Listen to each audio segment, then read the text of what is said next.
Asana is Vrishchikasana. Now lay on the back with one foot on the opposite thigh. Lift the other knee towards the head and extend both the arms above the head. Hook the fingers forward and gaze to the third eye in Shambhavi Mudra. Visualize yourself as a scorpion as you continue to perform Jalandhara Bandha and Murcha Kumbhaka. प्रथमशयन सुधोषी शिके संधि सुदाखे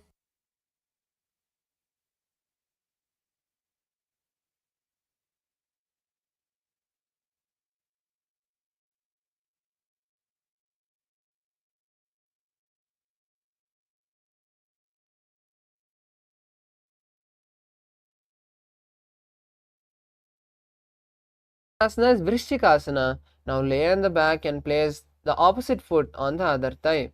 Lift the other knee towards the head and extend both arms straight, hooking the fingers forward. Gaze to the third eye and visualize yourself as a scorpion as you continue to perform the Jalandhara Bandha and Murcha Kumbhaka. प्रथमशयन सुधोषी शिके संधि सुदाखे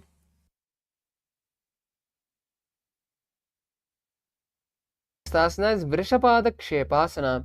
Now lie on the back and interlace the fingers behind the neck. Bring one knee to the chest as you touch that knee with the opposite elbow. Start alternating as you slowly stretch the other leg, bringing the opposite knee towards the head and touching that leg with the opposite knee. Visualize Swamiji in your inner space and perform the Sahaja Kumbhaka, which is inhaling and exhaling comfortably. उत्तानशयनं कृत्वा अङ्गुलिभिः कन्दरां बद्ध्वा कूर्परो मिलित्वा नितम्बेन भूमिं स्पृष्ट्वा. The next asana is Marottanasana. Now lie on the back and lift one leg and touch the respective ear. Then place that leg flat on the mat and lift the opposite leg and touch the respective ear. Visualize Swamiji in your inner space as you continue to perform Sahaja Kumbhaka.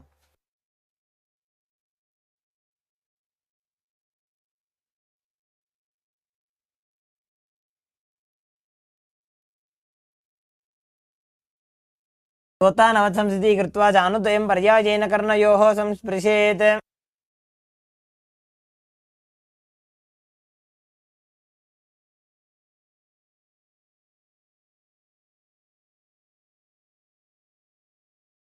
Asana is Bhrikasana. Now lay on the back with the soles placed flat on the mat and the knees up. Get up without the support of the hands and stand up straight. Then again sit back down and place the back on the mat. Repeat this again and again as you visualize yourself as a wolf. अथ उत्तानशयनं पादतलाभ्यां भूमिं धृत्वा उत्तिष्ठेत् वृकासनं भवति.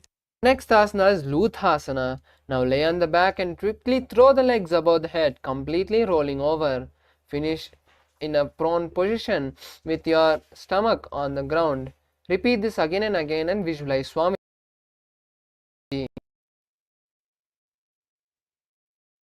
उत्तानशयनं पादौ शिर उल्लङ्घ्य.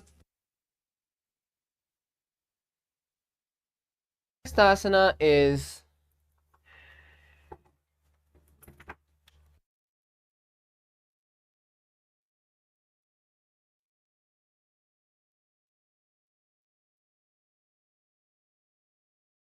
Saratasana. Now lie on your belly.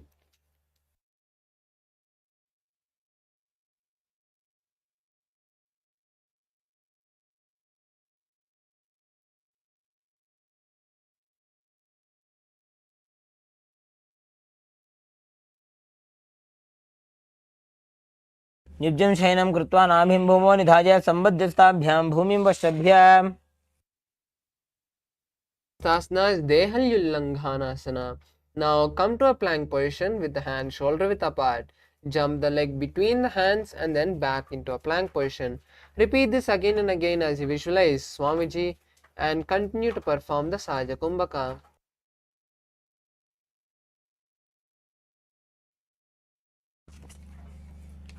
हस्तद्वयं बद्ध्वा तन्मध्ये चरणते मुड्डानैव बहिरानीय. Relax. The next asana is Jhatyasana. Now stand tall And slowly lean forward and place the hands on the mat. Start walking on all four limbs as you visualize yourself as an elephant. अथ जात्यासनं वक्ष्ये येन जातिस्मरो भवेत्. Yes, the next asana is Lolitika Karna. Now stand tall and bring your legs into a half squatting position with your knees bent and the toes pointing outwards. Stretch your arms wide to the side, parallel to the ground. Bring one and tilt the head backwards. Bring one hand towards the chest and then stretch it back as you bring the opposite hand simultaneously towards the chest. Roll your head in all directions. Yes, relax. The next asana is Sarapasana. Now if you have a rope or a cloth, you can tie your foot. Otherwise, just stand tall like a rod with the arms to the side and the hands touching the thighs. Visualize the Kundalini energy twirling and twisting as it crosses over every energy center, each of the 7 chakras in our body, and finally reaches the crown center. Continue to perform Sahaja Kumbhaka. अथ सर्पासनं वक्ष्ये वायुपाणाय केवलं शरीरं दण्डवत् तिष्ठेत् रज्जुबन्धस्तु पादयोः.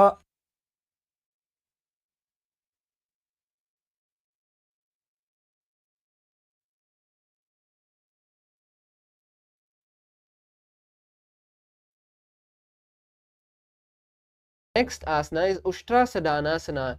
Now stand tall and slowly lean forward and down. Place the back of the palms on the mat and step the feet on the hands from the front. Start walking front and back in the mat as you visualize yourself as a camel. मुष्टिकनिष्ठिका प्रदेशेन भूमौ निधाय उपरि पादतले संस्थाप्य. The next asana is Ashwasana. Now, while standing, slowly place the back of the hands on the mat and stand on the hands with the hands coming under the legs from the side. Start walking front and back in the mat as you visualize yourself as a horse. मुष्टिकनिष्ठिका प्रदेशेन भूमौ निधाय उपरि पादतले संस्थाप्य. The next asana is Kapotanitakasana. Now stand straight with the feet together. Interlace the hands behind the back as you slowly pull them down towards the ground. Open your chest wide and tilt the head back as you visualize yourself as a soaring bird. पादतले भूमौ निधाय पृष्ठभागेन हस्तौ जङ्घापर्यन्तं नीत्वा कपोतनिटकं भवति. The next is Talapushpaputam Karna. Now stand tall with the palms together in Namaskara Mudra. Gently bend the knee and keep the toe pointing outwards as you simultaneously open the palm and raise one heel off the ground. Slightly lower the waist and shoulder of the respective heel. Visualize your holding and offering flowers to Paramashiva.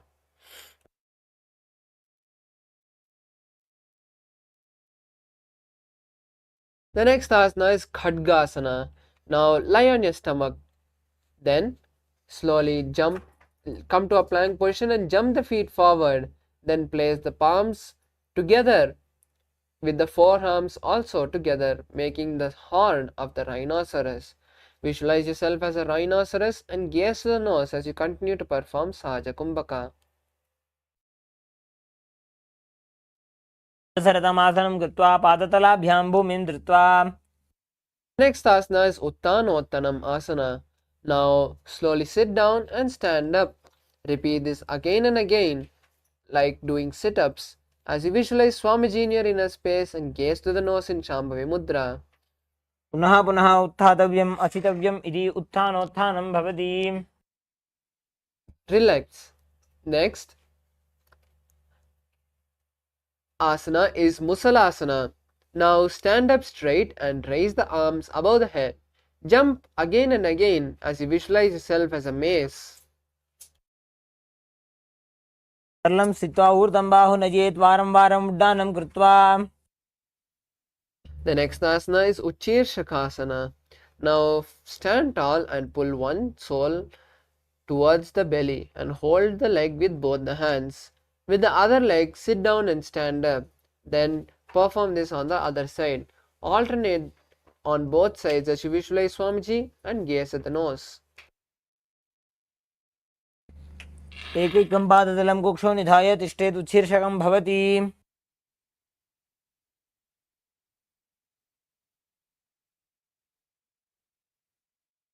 Next asana is Parshvajanukarana. Now stand and keep one leg slightly bent with the toe pointing to the side. Bend and lift the opposite knee towards the chest with the toes pointing downwards. Keep the arm holding the knee with the hands pointing outward and closed into a fist as you let the opposite hand hang down to the top thigh as you twist the wrist towards the body and place it and keep it towards the center of the body. Visualize Paramashiva dancing in your inner space. Relax. The next asana is Tandavasana. Now stand on both legs as you lift and stretch it forward. Now with the standing leg, sit down and stand up as you make sure the stretched leg is straight. Visualize Paramashiva dancing.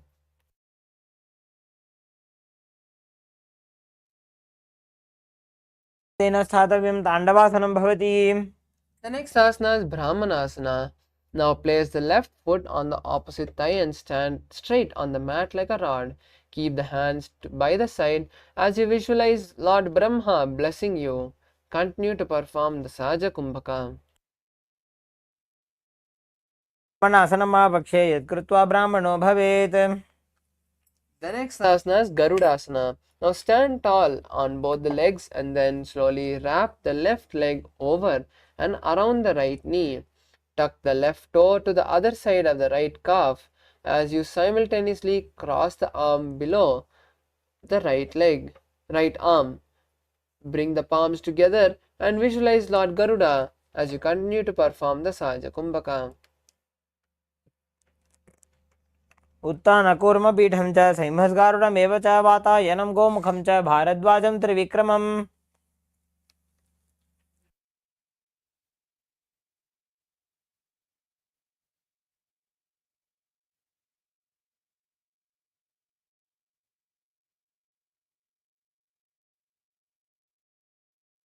The asana is Ekapadasana. Now stand straight on the right leg. Place the left foot on the opposite thigh and keep the hands relaxed by the knees.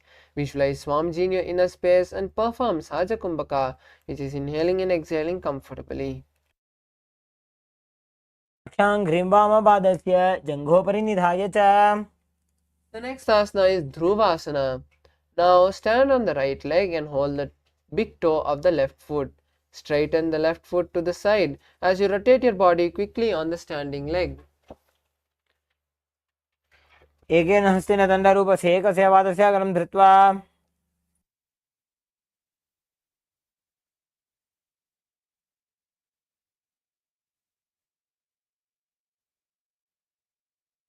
The asana is Trivikramasana. Now stand on the right leg with the left foot behind the neck and stand tall as you alternate sitting and standing. Visualize Lord Vishnu taking 3 steps. पादं संस्थाप्य स्थातव्यम् उत्थातव्यं त्रिविक्रमासनं भवति. The next asana is Parshvajanukarana on the opposite side. Stand tall in the half squatting position as you lift one knee towards the chest. Hold the knee with the respective hand, making the fist of the fingers into a fist. Place the opposite hand on the standing leg, on the respective leg, with the hands pointing towards the body. Visualize Paramashiva dancing in your inner space. Relax. The next asana is Tandavasana. Now stand on one leg and lift and stretch the opposite leg forward. Sit down and stand up on one leg as you maintain the stretched leg straight. Visualize Paramashiva fiercely dancing. एकेन पादेन स्थातव्यं ताण्डवासनं भवति. The next asana is Brahmanasana. Now place one foot on the inner thigh and stand erect on the mat like a rod. Place the hands by the side as you visualize being blessed by Lord Brahma. ब्राह्मणासनमावक्षेजित् कृत्वा ब्राह्मणो भवेत् एकपादमुरो दत्त्वा तिष्ठेद्दण्डाकृतिर्भुवि.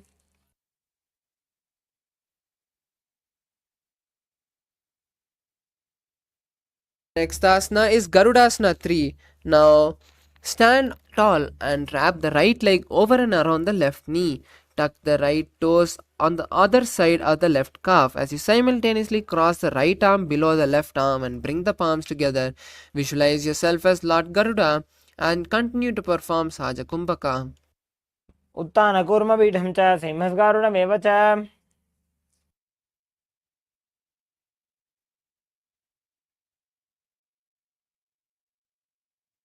Now repeat Ekapadasana on the other side. Bring the raised foot to the opposite thigh. Keep your hands relaxed by the side of the knees. दक्षाङ्घ्रिं वामपादस्य जङ्घोपरि निधाय च. Hold on to the big toe of the right foot in Prana Mudra. Extend the leg out to the side and rotate on the standing leg as you visualize yourself as the North Pole Star in Dhruvasana. एकेन हस्तेन दण्डरूपस्य एकस्य पादस्य अग्रं धृत्वा. Now bring the right foot behind your neck and stand tall as you visualize Lord Vishnu. Sit down and stand back up, repeating Trivikramasana on the other side. ग्रीवायां पादं संस्थाप्य स्थातव्यम् उत्थातव्यं त्रिविक्रमासनं भवति.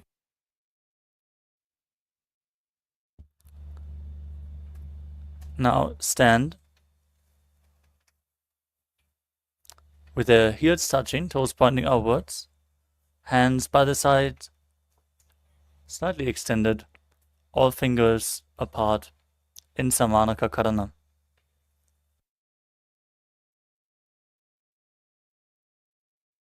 We move on to Gorak Anjali Asana.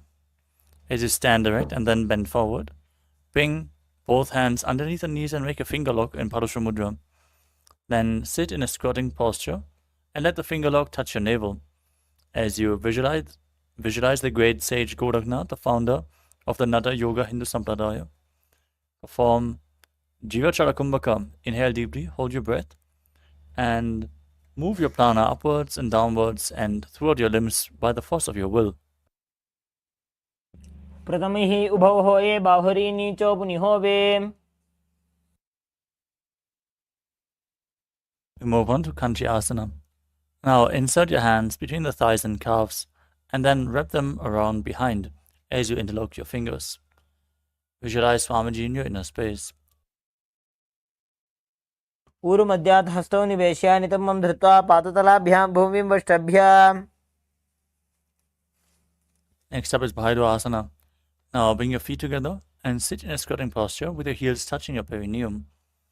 Hold the hands at your back and sit upright as you interlock your fingers. Gaze at your navel and visualize Bhagavan Kala Bhairava, the Lord of Time.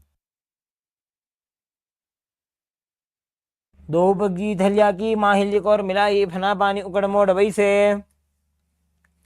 The next asana is Padahasana. Now squat all the way down to the ground. Keep your feet together and the toes apart. Bring your elbows up towards your head and hold your fingers. Place your hands behind your back in Anjali Mudra with the fingers pointing down. Gaze towards your nose and visualize a ball, one of the 10 incarnations of Mahavishnu.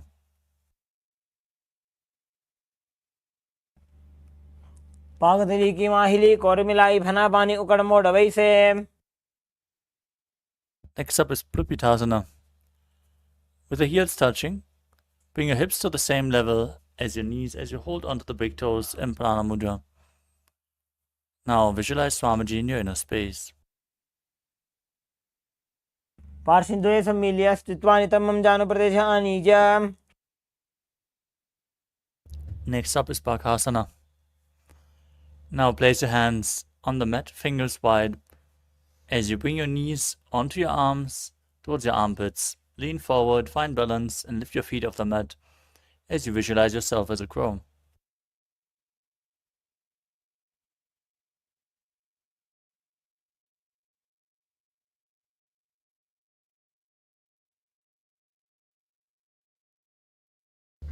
With your hands flat on the mat, shoulder width apart, place the crown of your head onto the mat, forming a triangle. With your knees on the arms, and then raise your hips up, extending your legs up, placing them in Padmasana, in Sushtanga Kapali Asana, as you gaze to your nose and visualize Swamiji in your inner space. Asana Kogan Kapala Achohoi. We move on to Guptasana. Now sit in a kneeling posture, with the toes touching behind, heels apart, sitting in between the heels. Gaze to your nose and place your hands on the thighs as you visualize you're sitting in the secret seat with Paramashiva and Guru in Guptasana.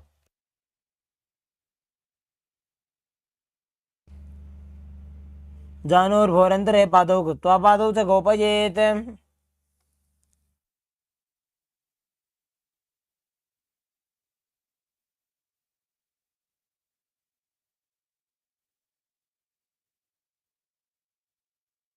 The next asana is Vrikshasana too. Now place your hands on the ground, fingers wide, and lift your body up straight into a handstand. This asana should be practiced by everyone to purify the 7 chakras. Lean against the wall or ask a partner to aid you if you can't perform this asana freely. Now visualize your retreat with deep roots into the ground. Chakrakshalanaya Vrikshasana Visheshakan. From the handstand position, gaze towards your third eye, visualizing Tejas energy flowing to the third eye, rejuvenating your body in Shivasana. Dovu Pakajodi Mahi Gulpamilae. Gently lower your body down. Place your hands on the ground, shoulder width apart. Lower your body and push it back up again and again as you visualize yourself as a fish in Matsyasana too. Jashenam Gurupara Parshabhagaya Murdakritya. Lay down flat on your stomach. As you keep your hands on the hips, raise your head and move it from left to right as you visualize and move your body like a snake in Sadapasana too.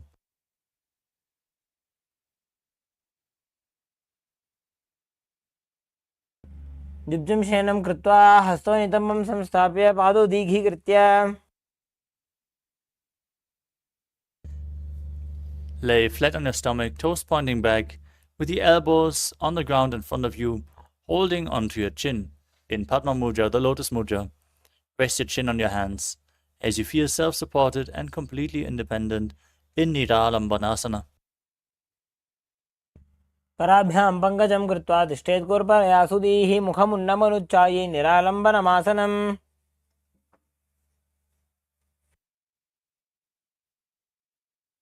The next asana is Chaturasana. As you lay on your stomach with your hands flat on the mat in front of you, bend your knees and bring the feet up as you push your upper body upwards. Visualize yourself as an umbrella protecting your Guru from the sun rays. Adhyasanavasitva Hasadalabhyam Bhumimashtabhyam. From a kneeling position, with your perineum placed on your heels, feet flat, extend your arms out in front and place them on the mat as you place your forehead down on the ground. Gaze towards your nose and visualize yourself as Vajra, the weapon of Indra, symbolizing your indestructibility in Vajrasana. Idanim Garbhininam Yogabhyaso Yatharaghô Sukha Prasavalabhaya Prochate Prakta Nepathi. Next asana is Meshasana.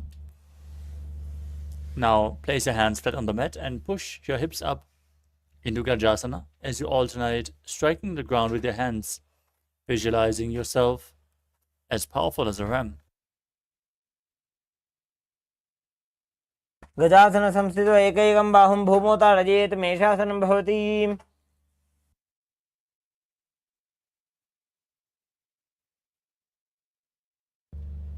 Now from Gajasana, lift your legs into the air and slowly bring your forehead down towards the ground as you visualize yourself as unborn, existing for all eternity in Ajasana. Samstito Padadve Mantrali Kritya.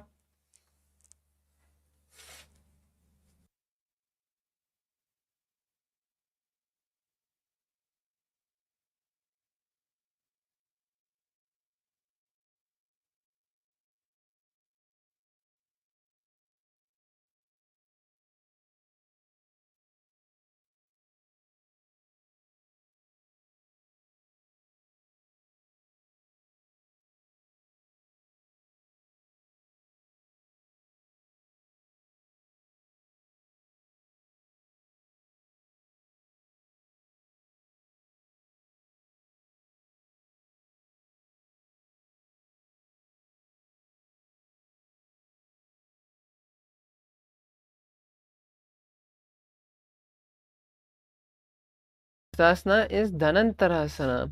Now sit on the heels with the legs together, interlace the fingers around the toes, pull the heel towards the perineum and then place the hands on the respective knees. Keep the spine straight and gaze at the nose. Visualize Swamiji in your inner space.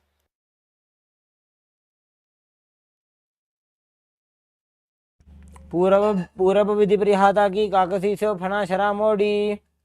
Next asana is Angamottanam.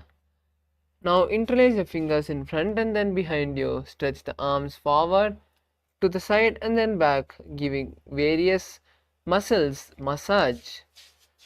Visualize Swamiji in your inner space and perform the Ujjayi Kumbhaka. स्तयोः अङ्गुलीर्बद्ध्वा हस्तयोर्मध्यात् सर्वमङ्गं निष्कासयित्वा. Next asana is Garudasana 4. Now sit on the ground with the heels to the side. Place the thighs and buttocks on the ground and place the hands on the respective knee. Keep the toes pointing to the side as you visualize yourself as Lord Garuda and continue to perform the Ujjayi Kumbhaka. जङ्गोरुभ्यान्तरां पीड्य स्थिरकायो द्विजानु ना जानु परिकरद्वन्द्व गरुडासनमुच्यते.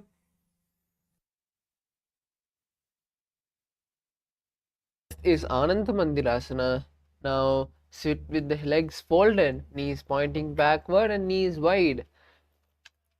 Gaze at the third eye as you hold the respective ankle.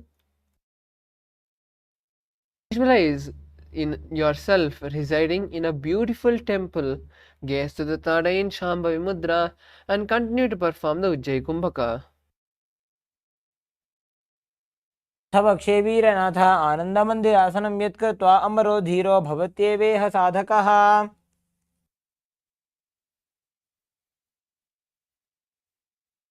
Asana is Mandukasana. Now sit with the knees wide and cross the ankles. Sit on the crossed heels.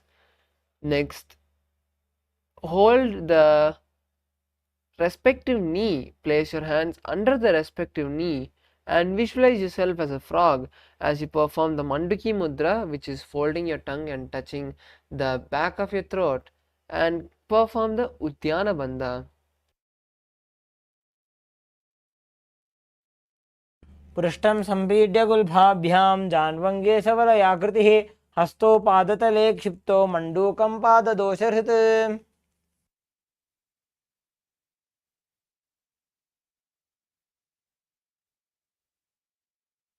Asana is Narasimhasana. Now keep your toes on the mat and the heels up together. Sit on the heels and place the palms on the ground with the fingers spread and the thumbs touching. Lean forward and gaze at the nose as you exhale forcefully. Open your mouth and sticking the tongue out. Visualize Narasimha in your inner space.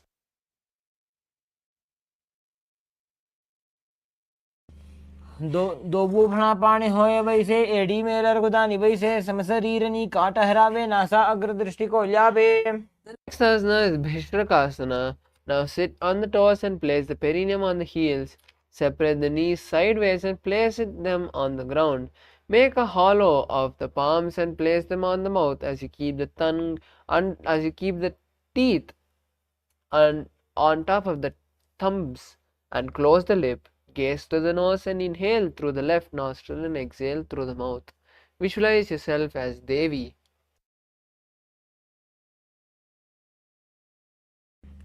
दो पका की AD Joji घोड़ा फनवाने पुनि होई.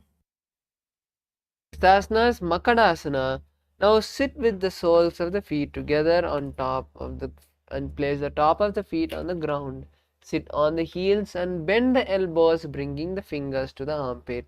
Scratch your body as you visualize yourself as a playful monkey and continue to gaze at the third eye in Shambhavi Mudra as you perform the Ujjayi Kumbhaka.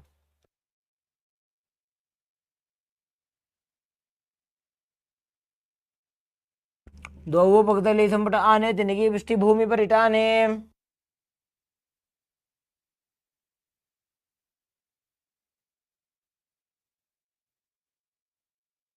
Next asana is Vajrashankarasana. Now spread the feet wide apart, the knees wide apart, and continue to keep the toes on the ground with the heels up. Sit on the heels as you lift the knees off the ground. Cross your hands behind the back and visualize yourself as a diamond as you gaze at the nose in Shambhavi Mudra.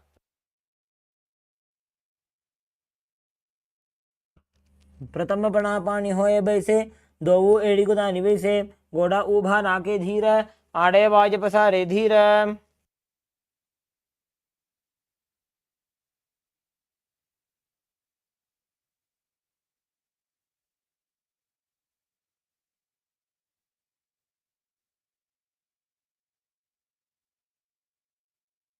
Next asana is Khanjanasana. Now keep the toes down with the toes flat and sit on your heels with the ankles crossed behind. Place the palm on the side and visualize your body having perfect health as you gaze at the nose in Shambhavi Mudra and pull your stomach in and up in Uddiyana Bandha. Visualize Swamiji and visualize your health completely healed.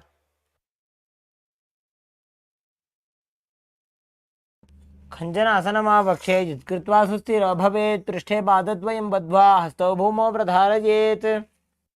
Next asana is Kurmasana. Now place the toes flat and cross the feet, placing the perineum on the back of the heels. Keep the knees wide and on the floor as you rest the hands on the respective knee. Visualize yourself as a tortoise and gaze to the nose in Shambhavi Mudra. Continue to perform Ujjayi Kumbhaka.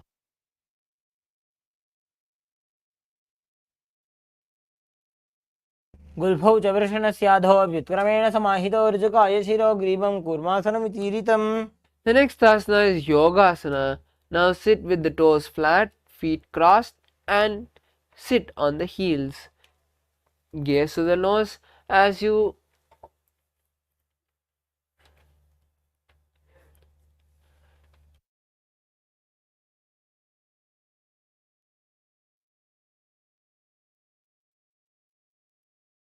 visualize Swamiji in your inner space and gaze at the nose. Continue to perform Ujjayi Kumbhaka.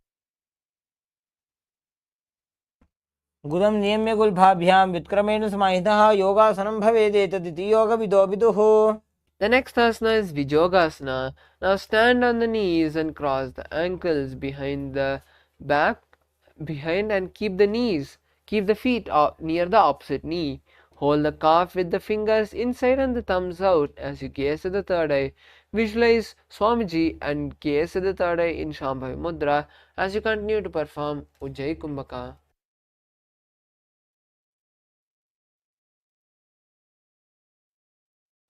गोड़ा वामो उबो होई गोड़ा आड़ा राखे दो जी दछी पाकड़ी पानी रहा वे फणाव वाम गोड़ा ढीलिया वे.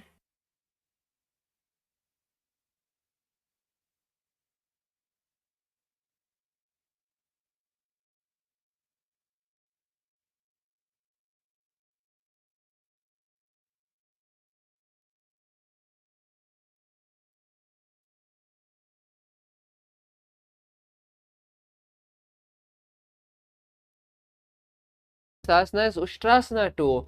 Now come to a kneeling position with the legs straight backwards.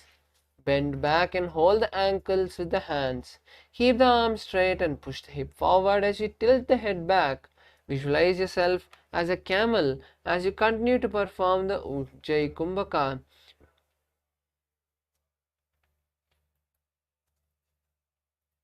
मेरुदण्डग्रन्थिदाढ्य संविवादय शुप्पमान कपोतोष्ट्रासनाभ्यास कुर्यान्वितहिताशनः. The next asana is Jatyasana 2. Now place the heels together with the hands on the soles of the feet. Slowly lean back and bring the elbows down to the mat and then place the head on the mat.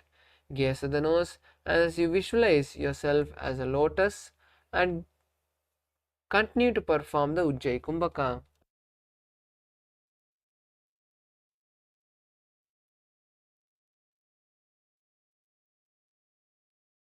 दो एड़ी संपट करे 16 मूल द्वार इधर इधरे. The next asana is Viratasana. Now sit on the knees with the thighs and calf together. Lean back and touch your back to the ground and then rise up. Use the support of your hands if needed. As you do this again and again, visualize Swamiji healing you and gaze the nose.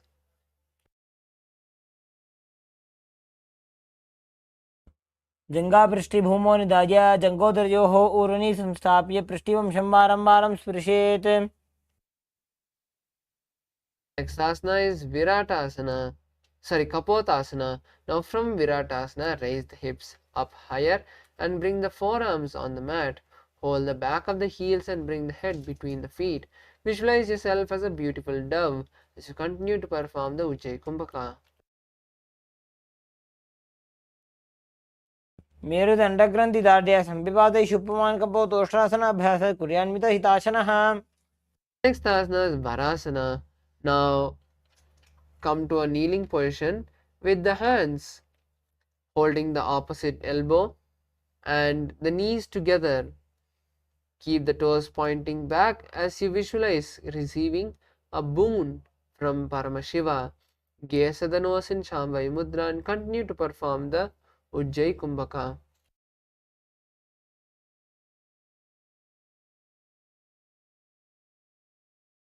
जाननी भूमौ संस्थाप्य हस्ताभ्यां बाहुपरस्परं धृत्वा सरलं तिष्ठेत्. The next asana is Varahasana 2. Now keep the knees together and tuck the toes. Lean forward, bringing the elbows to the mat. Place the hands on the head as you rest the hands beside the knees. Visualize the boar avatar of Lord Vishnu, Varaha, and continue to perform the Ujjayi Kumbhaka. सूर्यं चन्द्रं भेदनानि आसनानि निकथ्यते. Asana is Mundasana. Request all the participants to take the support of the wall or a partner if needed. So now place your forearms on the mat and then interlace the fingers. Then slowly lean forward and place the crown in between of the interlaced fingers. Slowly start walking your feet forward as you stack your hips and shoulders. Then kick the legs off the ground as you balance there in Mundasana, keeping the knee raised and straight towards the ceiling. Visualize yourself as a lopped tree and gaze at the nose. मुण्डासनं वक्षे सर्वेषां प्राणिनां सुखम्. The next asana is Andhasana. Now kneel down with the hands between the knees. Place the elbows to the knees and keep the hands holding the head. Visualize Swamiji in your inner space and gaze at the nose.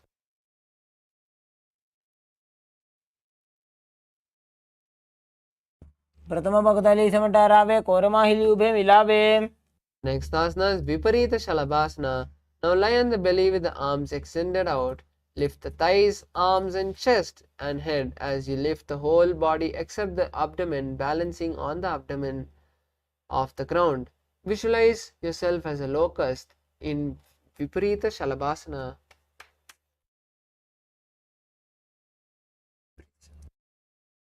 शलभासनभेदाश्च नटभेरुण्डनामके गण्डभेरुण्डसहिते शीर्षदण्डासनं तथा.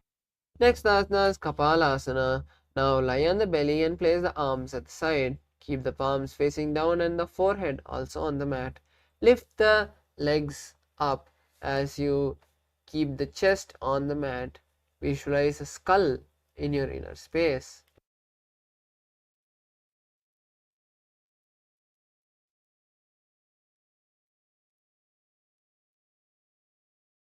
The next asana is Akasha Kapotasana. Now lie on the stomach and place the hands to the side. Lift the legs up and over the head as you slowly place the feet on the mat in front of the head. Keep the palms flat on the mat as you visualize yourself as an open dove in Akasha Kapotasana. उष्ट्रासने स्थित्वा चरणौ भूमेरुत्थाप्य मस्तकोपरि नीत्वा. Next asana is Chatakasana. Now sit on the knees and bring the chest down to the navel. Touch the knees and keep the hands on the mat and the forearms on the ground. Be stable as you visualize yourself as a sparrow. पूर्वपर्यन्तं हस्तौ धरामोषभ्य. Next asana is Vrishchikasana. Now keep the knees on the ground with the hands and elbows on the mat. Raise the legs and bend the back, touching the feet on the head. Balance here as you visualize yourself as a scorpion. स्वपुच्छ प्रतिमां कृपाशनि धृत्वा सुशीर्षे चिबुकं विधार्यकौ. Next asana is Vrishasana. Now place the perineum down on the right heel and keep the left foot outside of the hip with the ankles to the side. Place the hands on the mat as you visualize a bull and start performing the Antaranga Kumbhaka, which is forceful inhalations.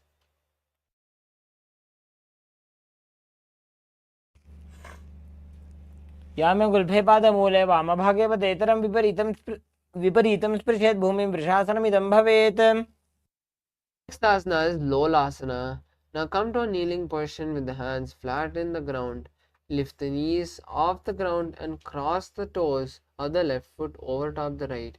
Balance here as you visualize Swamiji in your inner space. लोलासनं सदा कुर्यात् वायुलोलापघातनात्.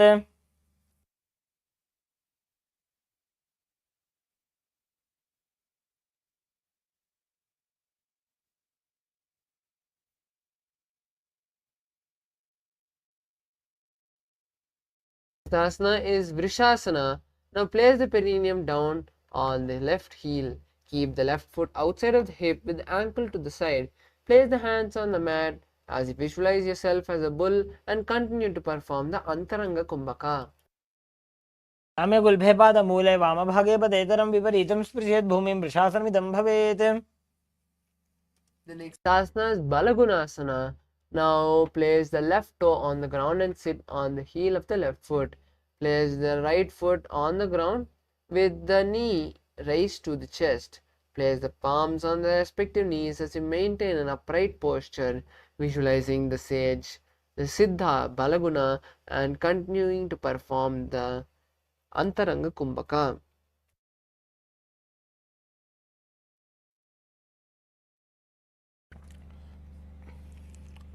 आसन को गुणजल विकार जाई. Asana is Grahasana. Now stand tall and squat with the feet flat on the mat. Bring the elbows under the thighs and wrap the hands around the shin. Hold on to the ankles from the outside as you visualize yourself as an entire planet. पादतले भूमौ संस्थाप्य जानुमध्ये गुरुवरौ स्थाप्य. Asana is Balagunasana. Now place the right toe on the ground and sit on the heel of the right foot. Place the left foot on the mat with the knee raised to the chest. Place the palms on the respective knees as visualize Balaguna, one of the 84 Siddhas. आसन को गुणजल विकार जाई. Asana is Utkatasana.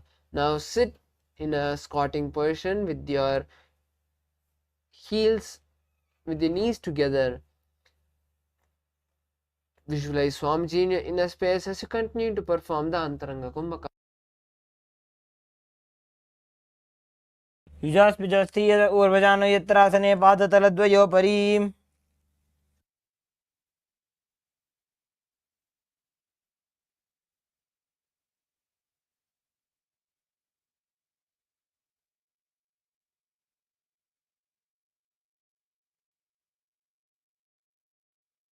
Asana is Vajrashankarasana too. Now sit on the toes with the perineum on the heels and the soles together. Keep the knees wide and off the ground as you hold the opposite elbow behind the back. Visualize Swamiji in your inner space. प्रथम बना पानी होए जैसे दोबू एड़ी कुदानी वैसे गोड़ा ऊभा राके थिया आड़े वाज पसारे धीर. The next asana is Anilasana. Squat with the feet hip width apart and place the hands under the soles of the feet from the inside. Place the palms down and arms straight with the elbows at the navel, gaze at the nose, and visualize your ability that you have the ability to live by breathing air alone. Continue to perform the Antaranga Kumbhaka. दो हाथ भूमि पर टाने कहुनी जाड़ीना भी लगा आने. The next asana is Padukasana. Now place the back of the hands on the mat with the fingers flat on the facing the body. Step the feet onto the hands and wrap the hands as you start walking in front and back in the mat, visualizing wearing padukas.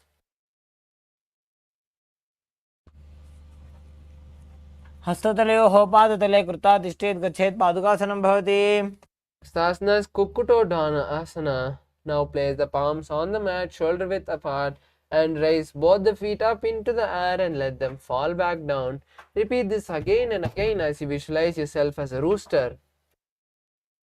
हस्ततले भूमौ कृत्वा पादतले च ऊर्ध्वमुड्डानं कृत्वा भूमौ पतेत्. Stasana is Viparita Nrittasana. Now place the hands on the mat and raise the legs up into a handstand. Move around in the ground with two hands, dancing as you visualize yourself free from all patterns. हस्ततलाभ्यां भूमिं वष्टभ्यः ऊर्ध्वपादाग्रे कुर्वन्.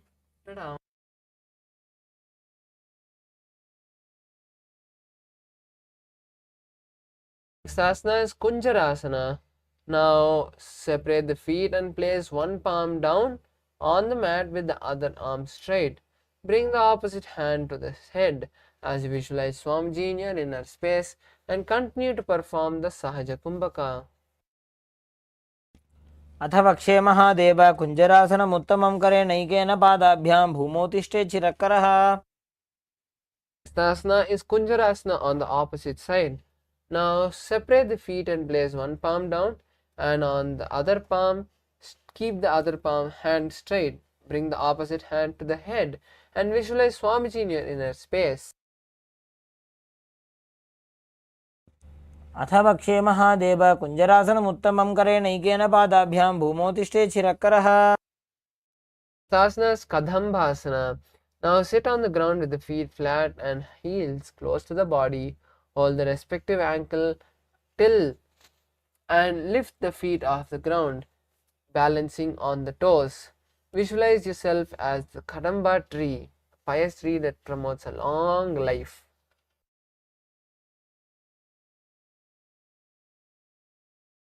पार्श्विभ्यां भूमिं वष्टभ्य हस्तद्वयेन गुल्फौ धृत्वा. Stasana is Pavanamuktasana. Now sit with the heels at the perineum and keep the knees and legs to the chest. Press them towards the chest as you visualize all the excess vata leaving the system intensely and Swamiji blessing you.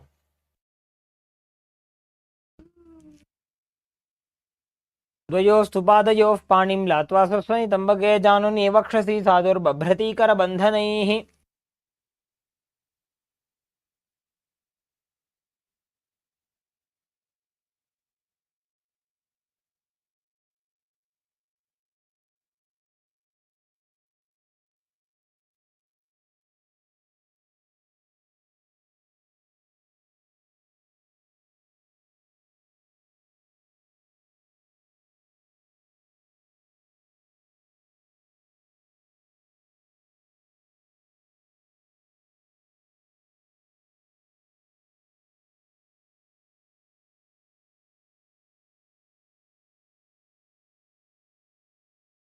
Stasana is Chakorasana. Now sit and lift one leg behind the head.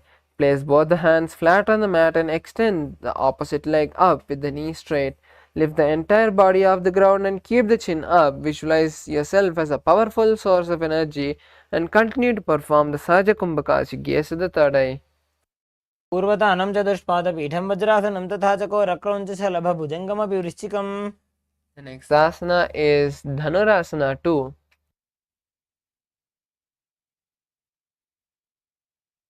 Now sit with both the legs extended.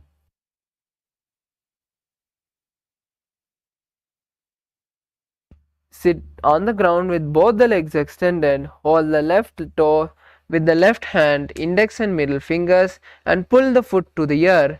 Keep the right leg straight as you hold the right leg's big toe with the index and middle finger. Visualize your Paramashiva's bow in Dhanurasana 2. पादाङ्गुष्टौ तु पाणिभ्यां गृहीत्वा श्रवणाबधीधनुराकर्षकाकृष्टं धनुरासनमीरितम्.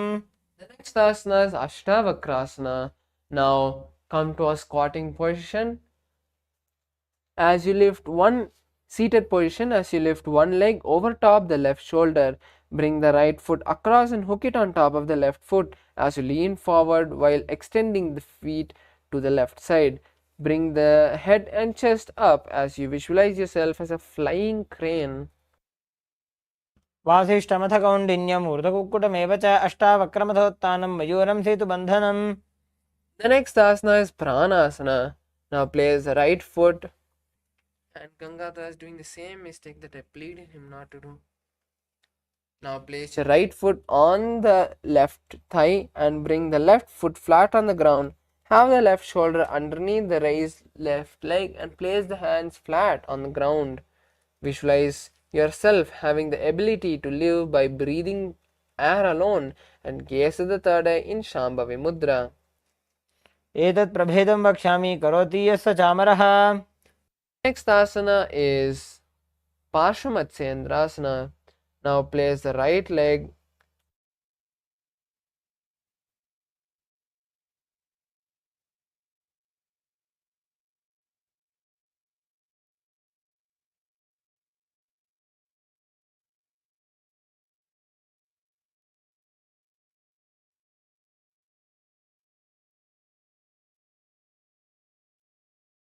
place the right foot at the root of the left thigh and then place the left leg by the side of the right knee. Hold the left hand by the right and twist the body remaining steady. Gaze at the third eye in Shambhavi Mudra and visualize the great sage Matsyendranath in your inner space. पार्श्वाभ्यां धृततेजस्तु पार्श्वमत्स्येन्द्रमुत्तमम्. Send message.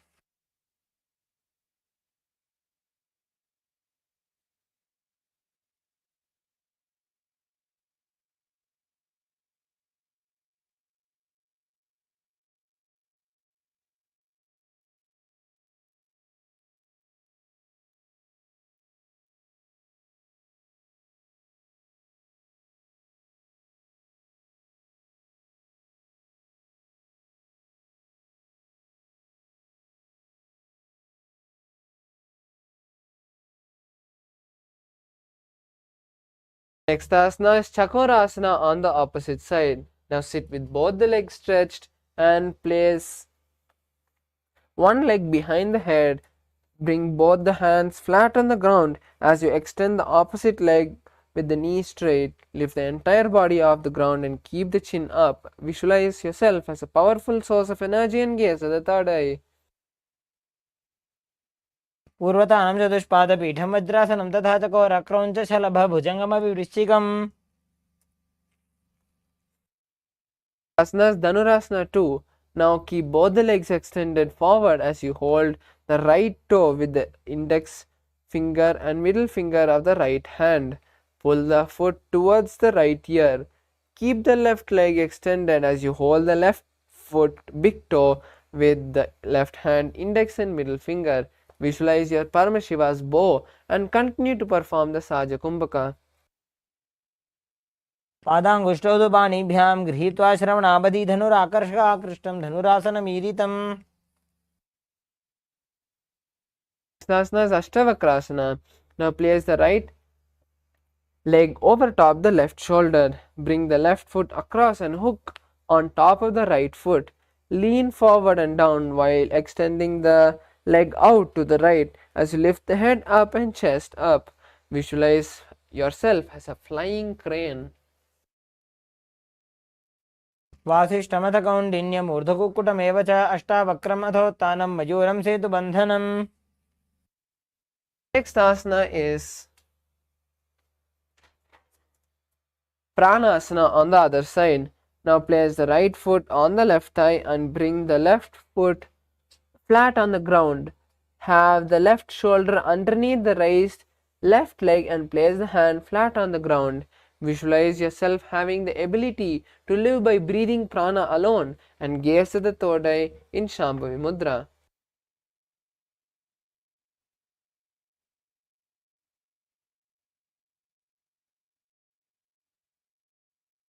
तत् प्रभेदं वक्ष्यामि करोति यस्य चामरः. Next asana is Paramaśivānandam. Now place the right foot at the root of the left thigh and then the left leg by the side of the right knee. Hold the left hand with the right hand and twist the body, remaining steady. Gaze to the third eye in Shambhavi Mudra and visualize the great sage Matsyendranatha in the inner space. पार्श्वाभ्यां धृत्यते यास्तु पार्श्वमत्स्येन्द्रमुत्तमम्. Asana is Ardha Paschimottanasana.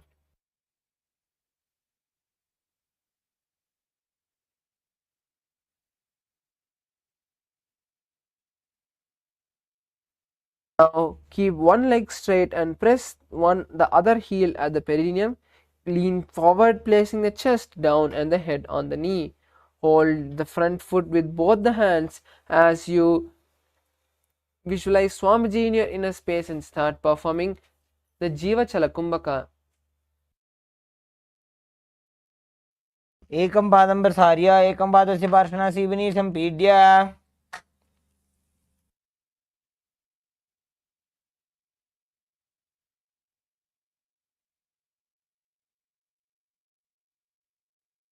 Place your left ankle outside of the hip and hold the sole of the right foot. Lift the leg upward towards the forehead, keeping the knee straight.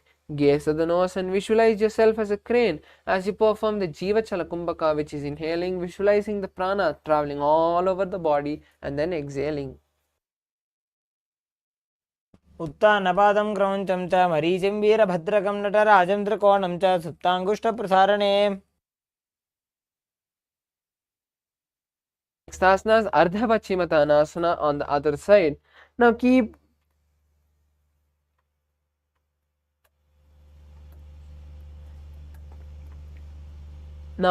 the right leg straight and press the left heel by the perineum. Keep the chest forward and down as you hold the toe of the left foot and bring the head towards the knee. Visualize Swamiji in your inner space and continue to perform the Jiva Chalakumbhaka.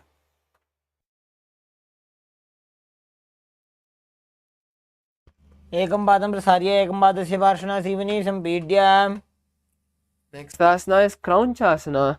Now with your right ankle outside of the hip, hold the sole of the left foot and lift the left leg up towards the forehead. Keep the knee straight and gaze to the tip of the nose as you visualize yourself as a crane and continue to perform the Jiva Chalakumbhaka.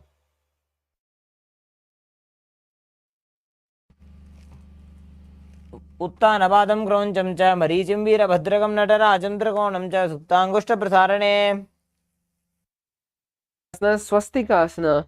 Now sit with the soles between the thighs and calf. Keep the spine straight and the palms on the respective knee.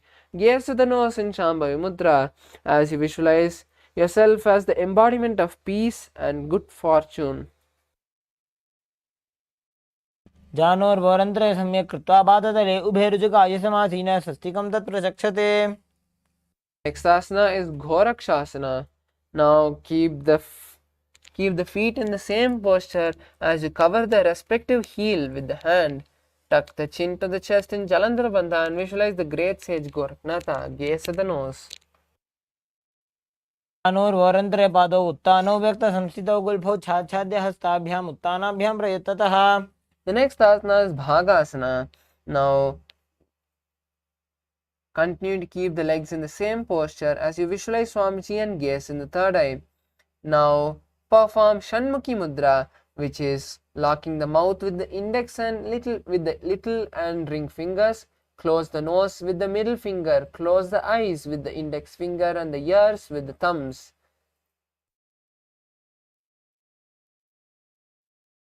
वामं पार्श्वकृतं संस्थाप्य दक्षाङ्घ्रिवामजगने.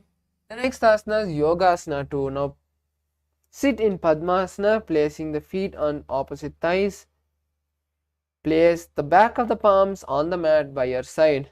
Start performing Kakachancha Kumbhaka, which is inhaling through the tongue, which is folded like a straw. The tongue does not touch the teeth as you visualize Swamiji and gaze to the nose.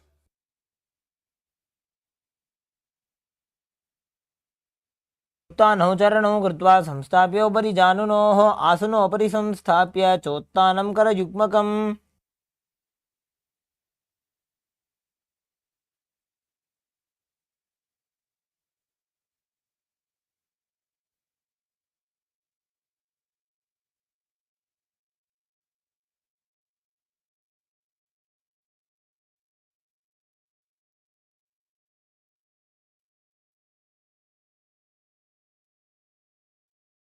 Asanas Urdhva Kukutasana. Now roll the hands, placing the palms on the mat and lift the body off the ground. Balance here as you visualize yourself as a rooster and continue to perform the Kakachanchukumbhaka. वासिष्ठमथ कौण्डिन्यम् ऊर्ध्वकुक्कुटमेव च अष्टावक्रमथोत्तानं मयूरं सेतुबन्धनम्. Next asana is Siddha Haratali Asana. Now insert the hand through the gaps of the thighs and calves as you maintain the posture without lifting your body. Visualize Swamiji and gaze at the nose.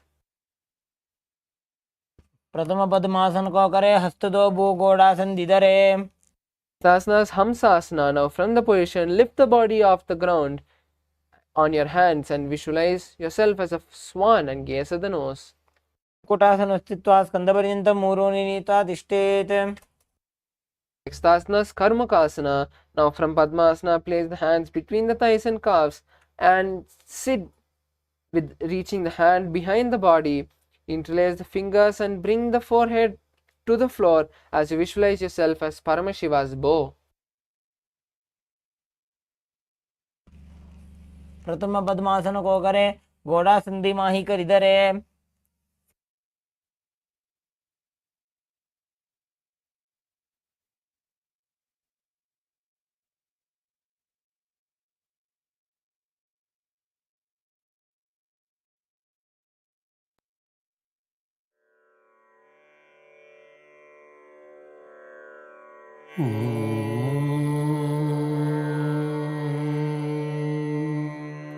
Next asana is Kurmasana 2.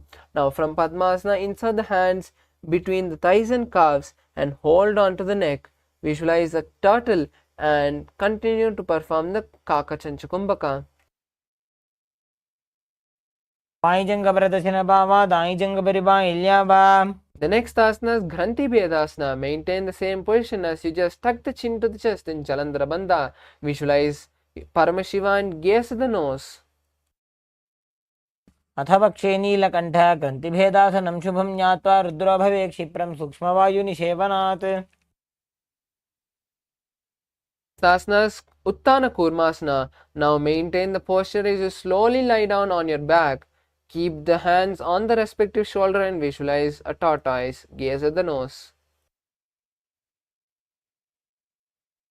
कुक्कुटासनबन्धस्थं कराभ्यां धृतकन्धरं पीठं कूर्मवदुत्तानम् एतदुत्तानकूर्मकम्. Next asana is Pangakukutasana. Now come and be in a seated position with your legs in Padmasana. Insert the hands through the gaps of the thighs and calves. Hold one hand with the opposite hand and lift your body off the ground on one palm. Visualize a rooster as you continue to perform the Kakachanchukumbhaka. Kukkutasana स्थित्वा एकेन हस्तेन अन्यसमनिबन्धं धृत्वा. Next asana is Pangakukutasana on the opposite hand. Now switch the hand, holding the opposite hand and lifting the body on one hand. Visualize yourself as a rooster. स्थित्वा एकेन हस्तेन अन्यसमनिबन्धं धृत्वा. The next asana is Gridrasana. Now place the elbows on the soles, interlacing the fingers and placing the chin on the knuckles. Visualize you have gone beyond greed and covetous. जानूर्वोरन्तरे पादौ उत्तानौ व्यक्तसंस्थितौ गुल्भौ छाछाद्य हस्ताभ्याम् उत्तानाभ्यां प्रयत्नतः. Asana is Padmasana 3. Now stack the hands and place them in front of the navel as you perform the Mahamudra Bandha and visualize Swamiji. अनुचरणो विधाय विधिवत् शक्तिस्थितो योगिरात्. Next asana is Padmasana 4. Now place the hands on the respective knees. Visualize Paramashiva and gaze at the nose. एतत् पद्मासनं कुर्यात् प्राणवायुप्रसिद्धये शुभासनं सदा ध्यायेत् पूरयित्वा पुनः पुनः. Next asana is Karmukasana 2. Now place the left hand on the left knee and hold the left toe with the right hand. Rotate the left toe and then place the right hand on the right knee.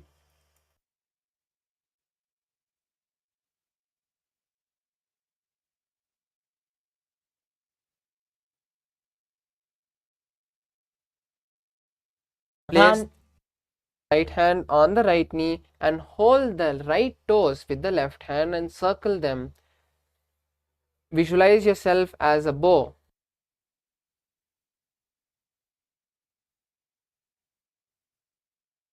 अथान्यासनमावक्ष्य योगपूरकरक्षणात्.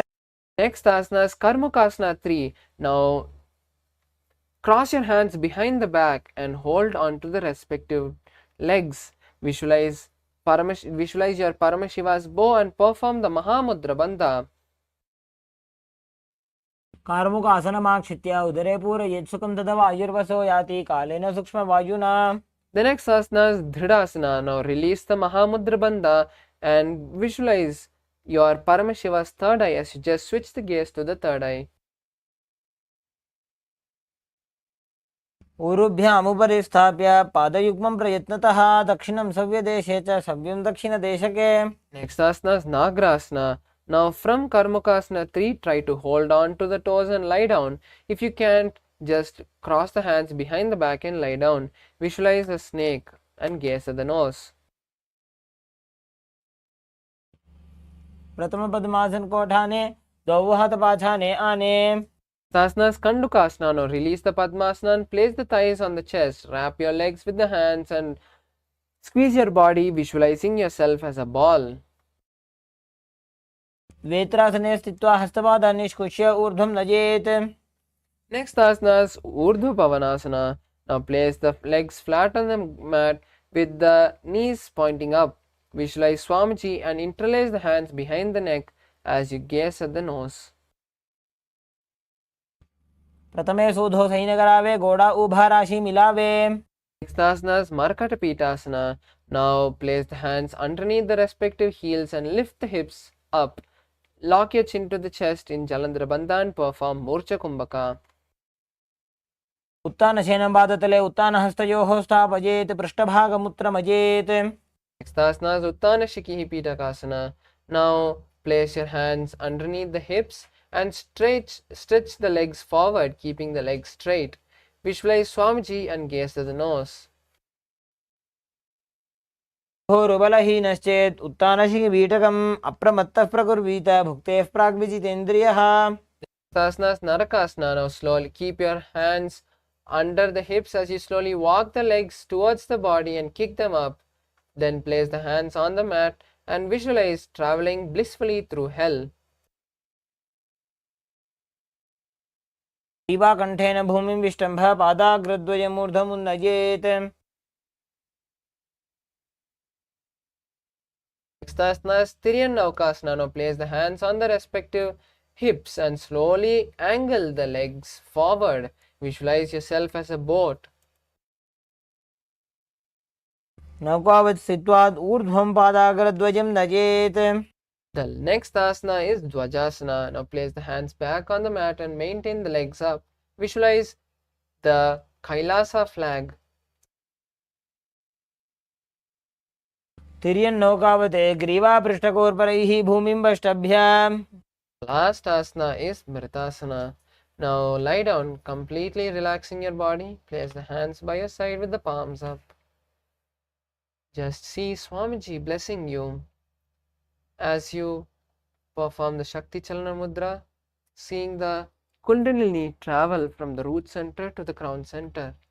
Completely unclutch from all the senses and all the micro movements of your body. Just intensely chant the Mahavakya inside as you see Swamiji and completely relax.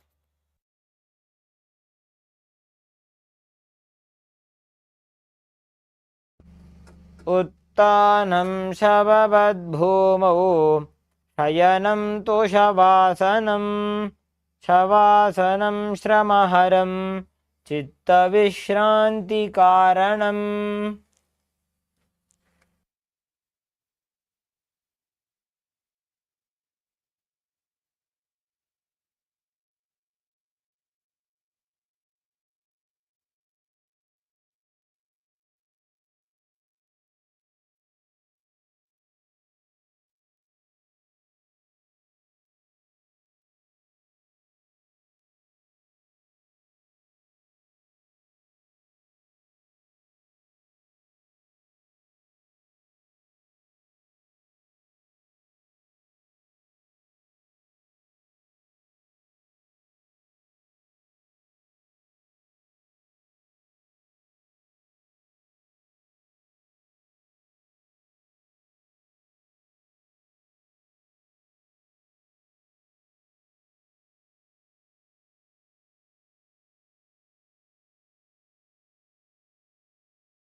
Yes, now slowly come back to your body.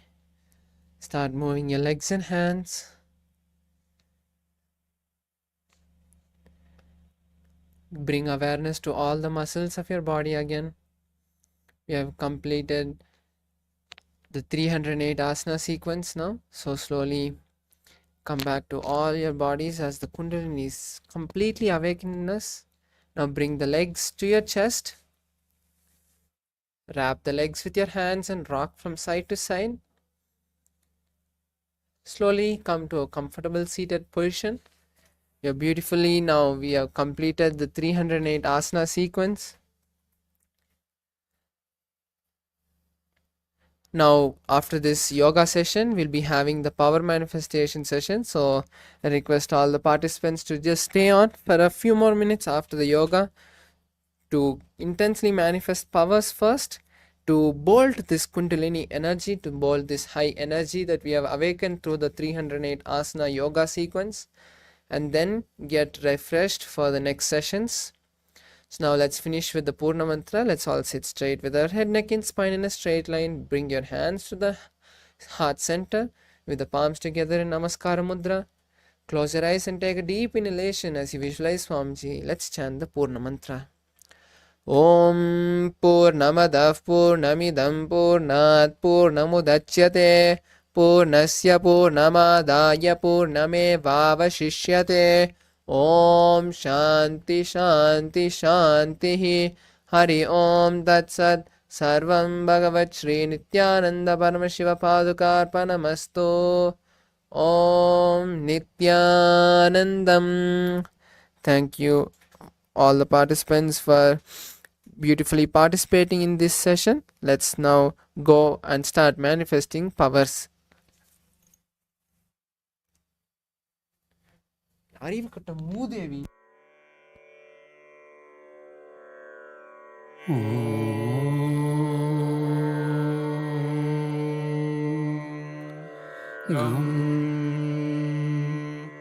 ஆனந்த கணபதயே நமः.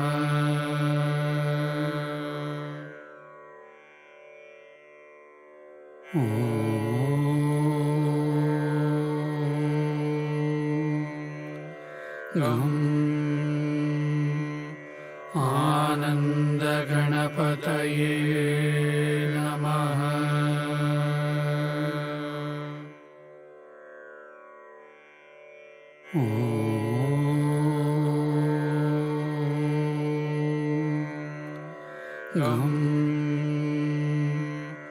ஆனந்த கணபதயே நமः.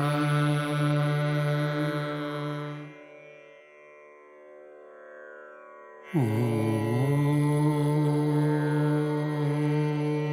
நமः.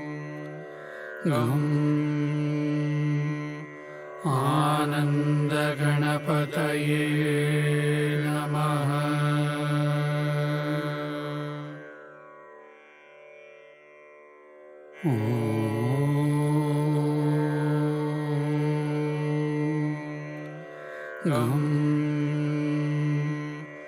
ஆனந்த கணபதயே நமः.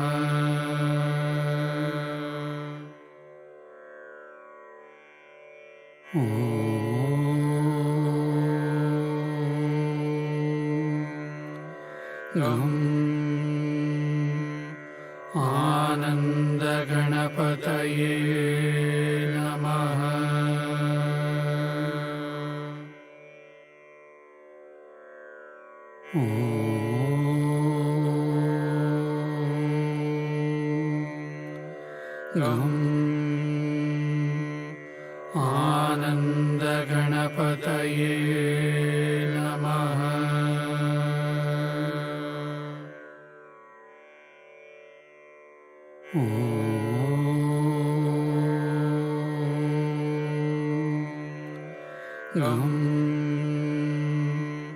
ஆனந்த கணபதயே நமः.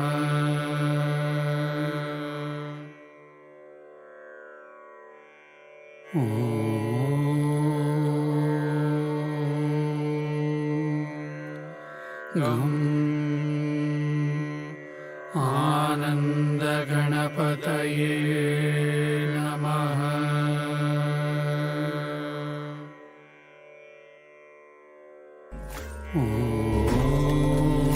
नित्यानन्द परमशिवोऽहम् आनन्दगणपतये नमः। परमशिवोऽहम् ॐ नित्यानन्द परमशिवोऽहम् ॐ नित्यानन्द आनन्दगणपतये परमशिवोऽहम् ॐ नित्यानन्द परमशिवोऽहम् ॐ नित्यानन्द आनन्दगणपतये नमः। नित्यानन्द परमशिवोऽहम् नित्यानन्द परमशिवोऽहम् आनन्दगणपतये नित्यानन्द परमशिवोऽहम्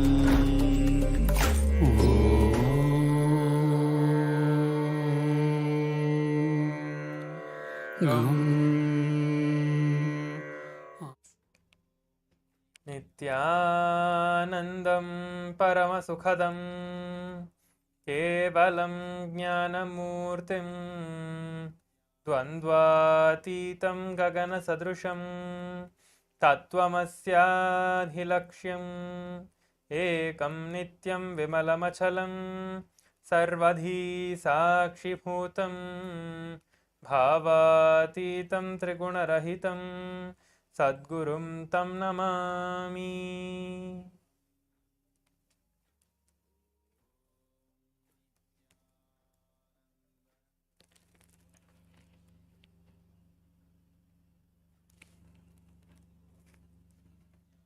Nithyanandam, I welcome all the Paramashivoham Level 3 Season 3 participants to the day 17 of the Paramashivoham program. Let us now enter into the power manifestation.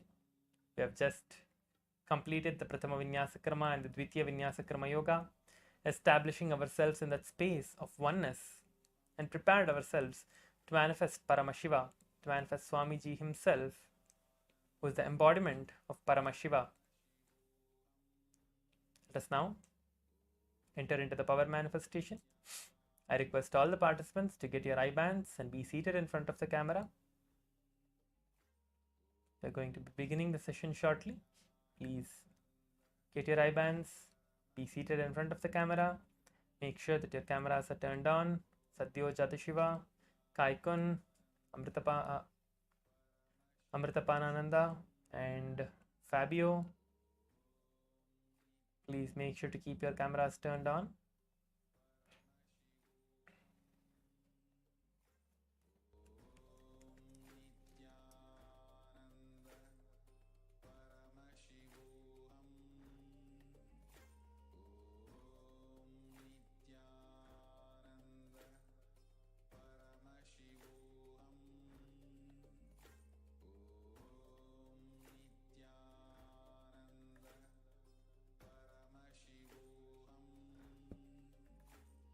Yes, please sit straight with your head, neck and spine in a straight line.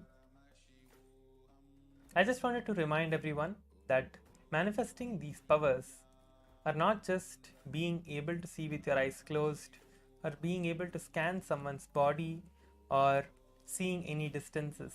They are just the side effects, okay? The main effect, the main reason for us to do this power manifestation is to manifest the powerful cognition, to manifest that space and the state of Paramashiva within us. Okay, so do not give importance to the side effects, do not give importance to the power manifestation itself that is happening. Yes, that will definitely happen. Power manifestation is like the side effect that will naturally come along with the manifestation of Paramashiva, but give importance to establishing yourself in that space of oneness with Swamiji, with Paramashiva. That is what you need to do. If you constantly think, okay, I need to see with my eyes closed, that is not going to happen, because you are moving away from that space instead of establishing yourself in that space. Okay, so just keep that intention strong that yes, I am going to make it happen, and sit in that space of oneness to make it happen. Do not get frustrated. Do not encourage any other thought currents, anything else that is going on. Just sit, close your eyes, chant the Mahavakya, visualize Swamiji, experience that state on bliss that is happening inside you. Okay, that is what is power manifestation. The moment you are established in that space of bliss and you know, yes, I can manifest anything, that is the space that you need to be in. Yes, I know that I can manifest anything that I want, and just with one declaration that I know that I can manifest, you will be able to manifest it. So let us now enter into the Shastra Pramana. I'm going to be chanting the Shastra Pramana, which is the scriptural reference directly revealed by Paramashiva himself in the Vijnana Bhairava Tantra. As we all get ready for the power manifestation, I'll be chanting the Shastra Pramana for the power of the third eye reading. Kapalantarmano nasya tishtanmilitalochanaha kramena manasodardhyat lakshaye lakshamuttamam.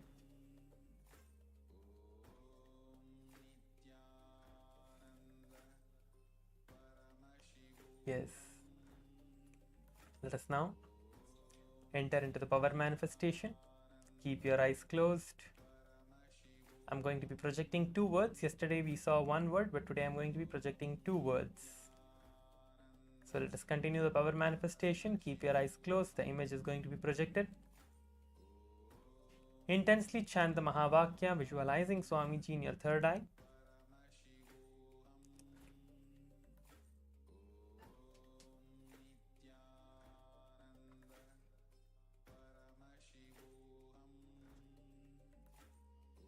Now I'm going to project the image. Keep your eyes closed. It is projected now. Chant the Mahavakya intensely and manifest the power of the third eye reading.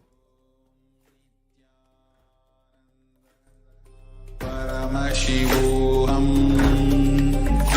Om Nithyananda Paramashivoham Om Nithyananda Paramashivoham Om Nithyananda Paramashivoham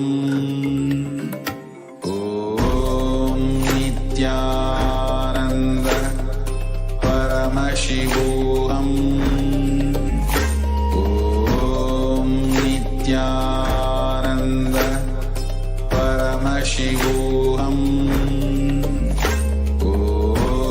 Nithyananda Paramashivoham Om Nithyananda Paramashivoham Om Nithyananda Paramashivoham Om Nithyananda Paramashivoham Om Nithyananda Paramashivoham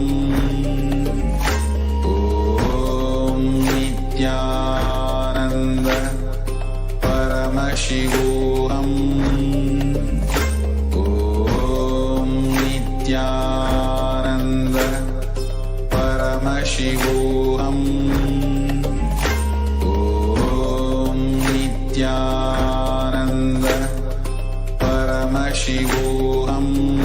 Paramashivoham Om Nithyananda Paramashivoham Om Nithyananda Paramashivoham Om Nithyananda Paramashivoham Om Nithyananda Paramashivoham Om Nithyananda Paramashivoham Nithyananda Paramashivoham. Om Nithyananda Paramashivoham. Om Nithyananda Paramashivoham. Om Nithyananda Paramashivoham. Om Nithyananda Paramashivoham.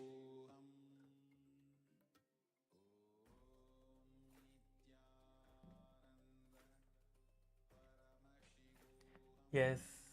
Now relax and slowly open your eyes. Yes, now we have successfully manifested the first round of third eye reading. Now please go ahead and share your answers in the Zoom chat. Whatever it is that you saw in your third eye, please go ahead and post the answers in the Zoom chat. And I'll be seeing your answers. I see that a few people are typing the answers now. Please go ahead and share your answers in the Zoom chat. Whatever it is that you saw, please make sure to share everything in the Zoom chat.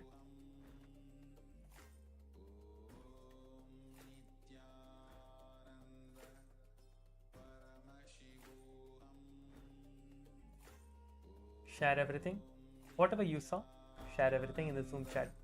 That is the colors or the word itself, the whole word, or some few letters, or the background color or the wording color, anything. All the colors that you saw, all the shapes that you saw, everything. But giving importance to the word that was projected, make sure to write everything, whatever you saw. Okay? Type it down and share it in the Zoom chat.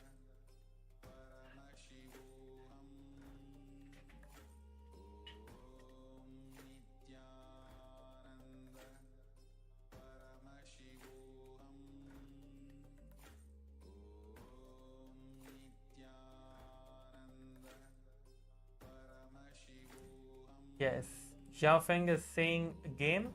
Okay, the word game. Okay.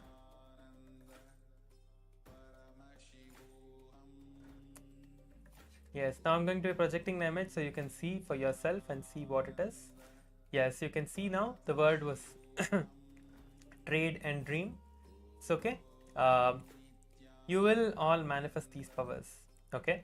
So I see that you are manifesting. Some of you are getting a few words, but you feel that okay, once you start getting a few words, okay, you start feeling like okay, I'm not able to do it, or whatever you think, and you are stopping to do it. So do not carry that space. Okay, everything that you're seeing is what is Swamiji showing for you.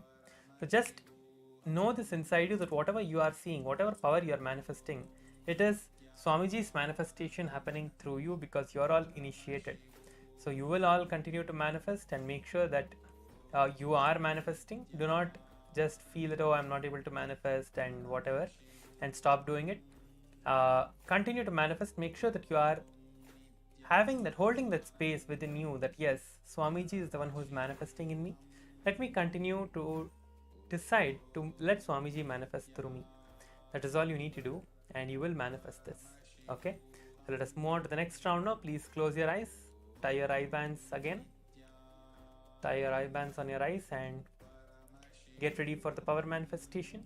Close your eyes, start chanting the Mahavakya and visualizing Swamiji in your third eye.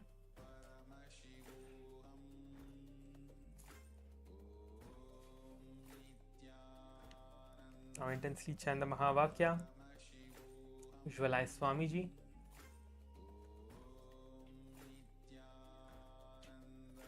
Establish yourself in that space of oneness.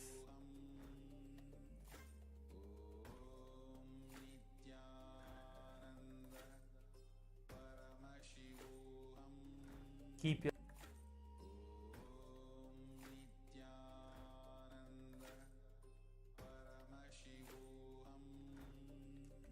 Satyojata Shiva, Fabio, Kaikun and Amritapanananda.